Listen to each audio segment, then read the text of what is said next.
నమస్కారం. నేను చందు. ప్రతి మనిషి ఓ ఋషి. దండ, కమండలాలు, విభూతి రేఖలు, రుద్రాక్షమాలలు ధరించి జపమాల తిప్పేవాడు మాత్రమే ఋషి కాడు. ఆడంబరాలు, ఆస్తిపాస్తులు త్యజించి ఏకభుక్తం చేసేవాడు మాత్రమే ఆస్తికుడు కాదు. ప్రతి మనిషి పుట్టుకతోనే ఋషి. దైవం ఆత్మను నిక్షిప్తం చేసిన మానవ జన్మ అందుకు తగినదిగా, తీర్చిదిద్దినదిగా, రూపుదిద్దినదిగా ఉంది. అయితే ఈ పవిత్రమైన మట్టి ముద్దను తీరైన ఆకృతిలో అలంకారంతో మలుచుకోవాల్సిన బాధ్యత మాత్రం మనిషిదే.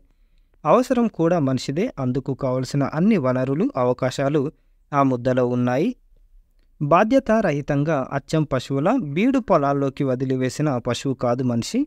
అమృతతుల్యమైన క్షీరాన్నిస్తూ రేపటి అవసరాలకు తన జాతిని ఉత్పత్తి చేస్తూ తన స్థితిలోనే ఉన్నత స్థితికి ఎదిగే క్రమంలో తన్ను తాను దేవతగా రూపుదిద్దుకొని రగులుతున్న చల్లని అగ్నిశిఖ అయిన ఆవు మనిషి. గోవు మనిషి. త్యాగం లాంటి పెద్ద మాటల అవసరం లేదు. యాగం లాంటి కఠిన సాధనాల ఆగత్యం లేదు. ఉన్న స్థితిలోనే అవును ఉన్నట్లుగానే తన కర్తవ్యాన్ని నెరవేరుస్తూ సాధు జీవనం గడిపే గోవు మానవ జాతికి ముక్కోటి దేవతల నిలయమైన మాత. పునీత. హంగులెన్నో ఉన్న అవసరాలు అమర్చుకునే అవకాశమున్న మనిషి ఏమీ కాలేడా? ఎదిగిన మనిషిని కుదించుకుపోమ్మని చెప్పడం లేదు.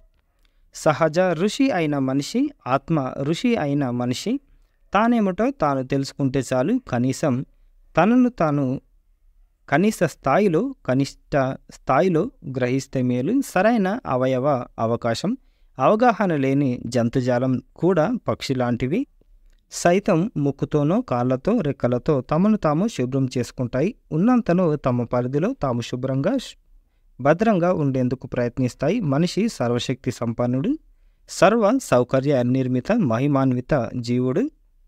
ఆ మెదడు కాస్త మోకాళ్ళలోంచి పైకి జరిపితే కుచించుకుపోయిన బుద్ధిశక్తిని మరి కాస్త వికసించనిస్తే ఋషి మహర్షి కాగలడు, బ్రహ్మర్షి కాగలడు. ముఖ్యంగా భారతీయుడికున్నన్ని ఎదిగే అవకాశాలు, అదృష్టాలు మరే దేశీయుడికి లేవు. భౌగోళిక పరిస్థితులు, అత్యుత్తమ వాంగ్మయం, ఉన్నతోన్నత ఇతిహాస సంపద, ఋషి పరంపర, గురు మండలి, పశు స్థాయికి దిగజారిన మనిషిని పశుపతి స్థాయికి పెంచే అమృతహస్తం ఇది. ఆచార్యపీఠం ఇది. సిద్ధ సింహాసనం ఇది.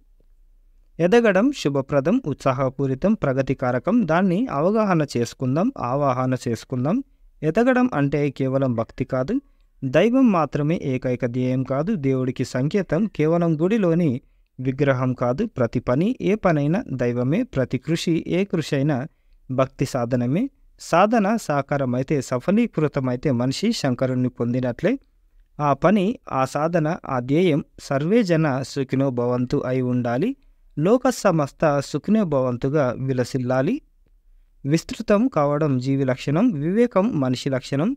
రెండు విధాల వివేకంతో విస్తృతం కాగలిగిన మనిషి ఇలా కుచించుకుపోకూడదు. గొంగలి పురుగు సీతాకోక చిలుక కాగలిగినప్పుడు, వడలిపోయిన మోడు వసంతాన్ని కొని తెచ్చుకోగలిగినప్పుడు మనిషి ఋషి కాలేడా అని చెక్కిలం విజయలక్ష్మి గారు రాసిన అంతర్యామి ఇది. మనిషి ఓ ఋషి అని, ప్రతి మనిషి ఒక ఋషి అన్నమాట. ఇది ఈరోజుకి సంబంధించిన ఆర్టికల్. లైక్ చేయండి, షేర్ చేయండి, సబ్స్క్రైబ్ చేయండి. Thank you. ధన్యవాదాలు.